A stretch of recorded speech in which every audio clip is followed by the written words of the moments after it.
शहर में आकस्मिकता न्यूयॉर्क शहर की हलचल भरी सड़कों पर हॉर्न बजाती कारों और हड़बड़ी में पैदल चलने वालों की अराजक सिम्फनी के बीच दो आत्माओं ने एक दूसरे को एक आकस्मिक मुठभेड़ में पाया जिसने उनके जीवन को हमेशा के लिए बदल दिया।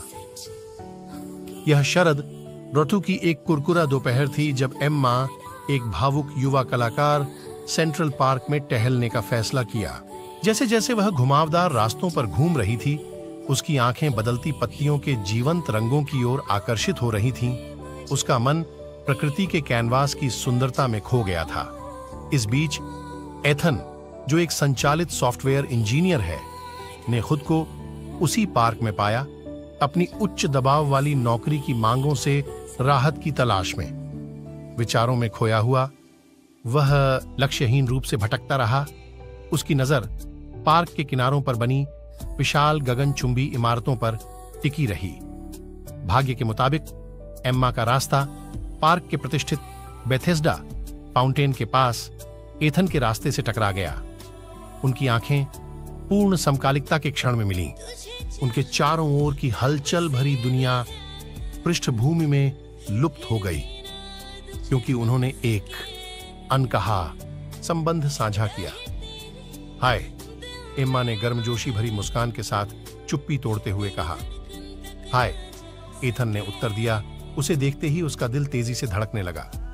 एक साधारण अभिवादन ने बातचीत को जन्म दिया जो सहजता से प्रवाहित हुई, जैसे कि वे एक दूसरे को केवल क्षणों के बजाय वर्षों से जानते हों। वे हंसे और कहानियां साझा की। प्रत्येक रहस्योद्घाटन ने हर गुजरते मिनट के साथ उनके बंधन को गहरा कर दिया। जैसे ही सूरज क्षितिज के नीचे डूब गया, आकाश नारंगी और गुलाबी रंग में बदल गया। एम्मा और एथन को एहसास हुआ कि वे कुछ विशेष पर ठोकर खा गए हैं। अलग होने के लिए अनिच्छुक होकर उन्होंने जल्द ही फिर से मिलने का वादा करते हुए फोन नंबरों का आदान प्रदान किया। जैसे ही एम्मा और एथन खोज और प्यार की यात्रा पर निकले, दिन हफ्तों में और सप्ताह महीनों में बदल गए। उन्होंने एक साथ शहर का भ्रमण किया। छत पर बने बार से लेकर हलचल भरे बाजारों तक प्रत्येक साहसिक कार्य ने एक दूसरे के प्रति उनके प्यार को मजबूत किया। लेकिन उनका रिश्ता चुनौतियों से रहित नहीं था। एम्मा की कलात्मक भावना कई बार एथन की व्यावहारिक मानसिकता से टकराती थी, जिससे गर्मागर्म बहस और संदेह के क्षण पैदा होते थे। फिर भी इस सब के दौरान वे एक दूसरे के प्रति अपनी प्रतिबद्धता में दृढ़ रहे। उनका प्यार अनिश्चितता से भरी दुनिया में आशा की किरण के रूप में काम कर रहा था।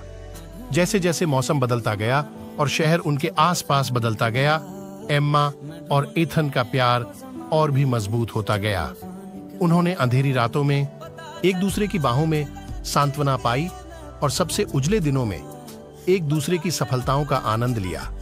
और इसलिए शरद ऋतु की एक तेज दोपहर में, जैसे वे पहली बार मिले थे, एथन दिल में एक घुटने के बल बैठ गया सेंट्रल पार्क का, हाथ में एक छोटा सा मखमली बक्सा। एम्मा, उसने कहा, उसकी आवाज भावनाओं से भरी हुई थी, क्या तुम मुझसे शादी करोगी?